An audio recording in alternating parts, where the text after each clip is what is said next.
My dear readers, the television program Father Ted may appear to be a mere farcical comedy about a trio of dysfunctional priests and their equally eccentric housekeeper, Mrs. Doyle. Yet a closer examination reveals a scathing and sophisticated critique of the Catholic Church, an institution whose dogmas and hierarchies have long been ripe for satirical evisceration. The show, through its absurd and surreal humor, accomplishes something quite remarkable. It becomes a vehicle for a potent form of anti-Catholic propaganda. This term, often laden with negative connotations, is in this context a badge of honor. The creators of Father Ted, in their wisdom, recognized that humor can be an effective tool for social commentary. It can disarm the audience, breaking down barriers that might otherwise resist direct criticism. Each episode is a tapestry of absurd situations and characters that, while exaggerated, capture the essence of the issues plaguing the Church. Take, for instance, Father Ted Crilly himself. He's a character caught between his own relatively mundane vices, like a desire for a more comfortable life, and the absurdity of his situation. He is a man of the cloth, yet his daily life is anything but holy. His character is a subtle dig at the hypocrisy and mundanity that often underlies religious life. Father Dougal Maguire, with his childlike innocence and obliviousness, highlights the issue of ignorance within the Church. His naivety is endearing, yet it is also a pointed critique of how religious institutions can foster and exploit ignorance. Father Jack Hackett, on the other hand, is a personification of the darker elements that can lurk within religious institutions. His alcoholism, aggression, and lecherous behavior are exaggerated for comedic effect, yet they serve to underscore the oft-ignored vices that can exist within the clergy. His character becomes a metaphor for the Church's own struggles with internal demons.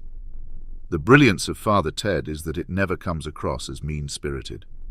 The show is certainly irreverent, but it's also affectionate towards its characters. This affection is crucial. It makes the satire palatable, even to those who might otherwise be defensive of the institution it lampoons. Continuing our exploration, Father Ted not only critiques the individuals within the Church, but also the institutional absurdities.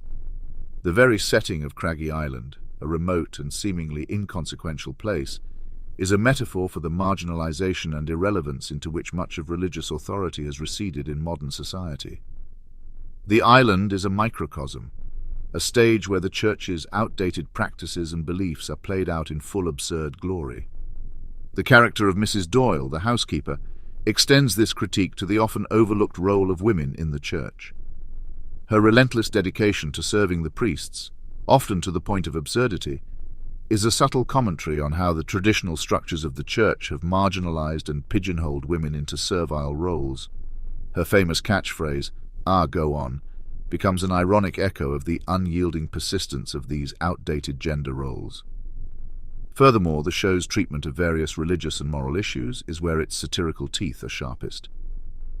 Episodes dealing with matters like censorship, religious icons, or the Church's wealth are not mere comedic fodder.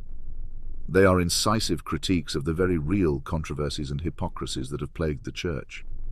For instance, the episode where a blasphemous film is banned on Craggy Island parodies the Church's historical stance on censorship and its often paradoxical relationship with the arts. If Thomas Cromwell, that shrewd and formidable architect of the English Reformation, could witness Father Ted, one can only imagine the wry smile that might play upon his lips. Cromwell, a master of propaganda in his own right, employed plays and pamphlets in his campaign against the Catholic Church, leveraging the power of popular media to sway public opinion. To see how his foundational efforts in anti-Catholic propaganda have evolved into the sophisticated satire of Father Ted would be a revelation to him. The show, in its modernity and wit, is a testament to how far the art of religious satire has come. What makes Father Ted particularly effective as a form of satire, and indeed as propaganda, is its accessibility. Its humor is not the esoteric intellectual kind that preaches to the choir. Instead, it's broad, often slapstick, yet clever enough to engage a wide audience. This accessibility is key to its success in conveying its critiques. It's a Trojan horse of comedy, smuggling in sharp observations about religion and society under the guise of laughs.